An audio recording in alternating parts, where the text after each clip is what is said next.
الدوري المصري الممتاز هو بطولة كرة القدم الأهم في مصر. يتنافس فيه 18 فريقا للفوز باللقب. الأهلي هو الأكثر تتويجا بالبطولة. يلعب الدوري بنظام الذهاب والإياب، بحيث يلعب كل فريق مع الآخر مرتين. يحصل الفائز على 3 نقاط، والتعادل على نقطة واحدة، والخسارة لا شيء. في نهاية الموسم، الفريق الذي يحصل على أكبر عدد من النقاط يفوز بالدوري.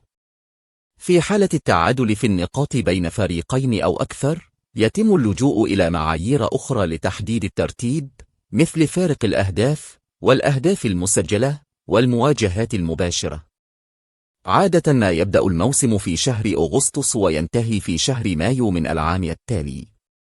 يشهد الدوري منافسة قوية ومثيرة بين الفرق، ويحظى بشعبية كبيرة في مصر والعالم العربي.